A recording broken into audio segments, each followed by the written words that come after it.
This is Trade Flow News, bringing you relevant news and insights from around the world.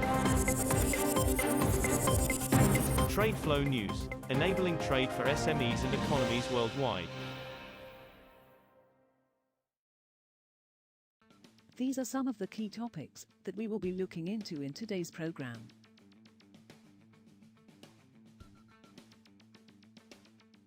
First, let's take a look at the overnight headlines which are impacting the commodity markets. U.S. refinery and chemical plant workers on Friday agreed to focus on pay and health insurance in coming union contract talks, said people familiar with United Steelworkers, USW, union deliberations, setting up a conflict with refiners struggling to throw off losses from weak demand. Proposals setting an agenda for pay increases, improved health insurance and severance pay were adopted at the union's National Oil Bargaining Policy Conference conducted online. The national agenda must still be approved by local union members. 3/4 of the 30,000 oil and chemical plant workers represented by the USW must approve the plan before it can be used in negotiations that begin in January between the union and Marathon Petroleum Corp., which is the lead negotiator for oil companies. Asian liquefied natural gas, LNG, prices continued to trend upwards this week as demand remained firm in the region, though a rise in coronavirus cases in China, the world's second-largest importer of LNG, capped price gains. The average LNG price for September delivery into Northeast Asia was estimated at about $17.05 per metric million British thermal units, MMBTU, up 15 cents from the previous week, industry sources said. Cargoes to be delivered in October are estimated to be about $17.30 per MMBTU, they added. Again.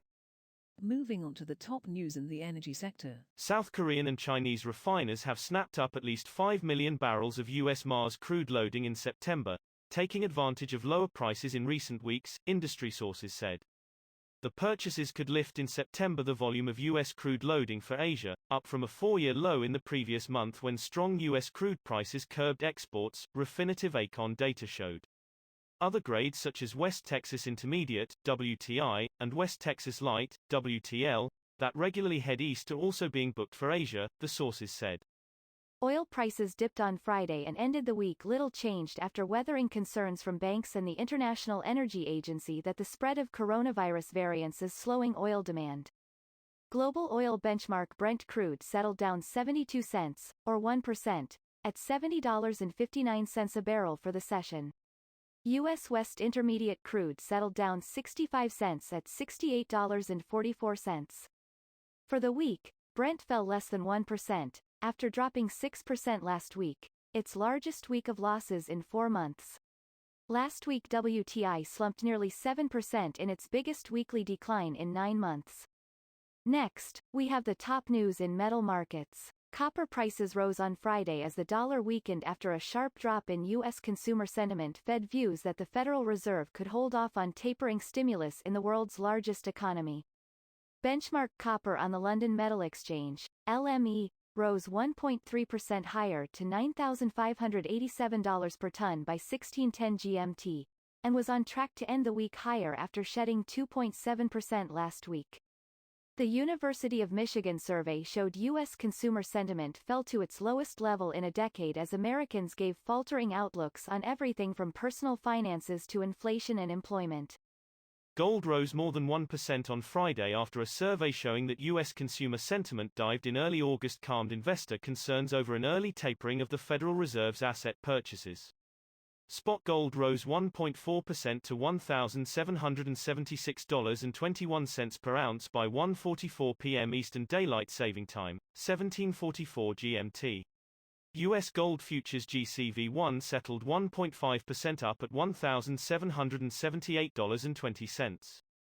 The precious metal has recovered sharply after sliding to an over 4-month low on Monday that was spurred by fears the Federal Reserve would begin cutting back economic support after a strong U.S. jobs report last week. We will now look at the top news in the agricultural sector. Soybean exports from Brazil are expected to total 90 million tons in 2022. A potential new record from a projected historical high this year, agribusiness consultancy Safras and Mercado said on Friday. In its first projection for Brazilian shipments next year, Safras said it would keep the estimate for 2021 soybean exports at 86 million tons, unchanged from a forecast made in June. Brazil, the world's largest soybean exporter and producer, will domestically crush an estimated 48.5 million tons of soybeans in 2022, above the 46.7 million tons projected for 2021, as demand for soy byproducts is likely to remain strong. That is all for today's news on commodity markets. Stay tuned to Trade Flow News as we continue to provide you with more updates. We also invite you to follow us on Twitter at Trade Flow News, which allows you to watch our program on your mobile device or desktop to receive information from there.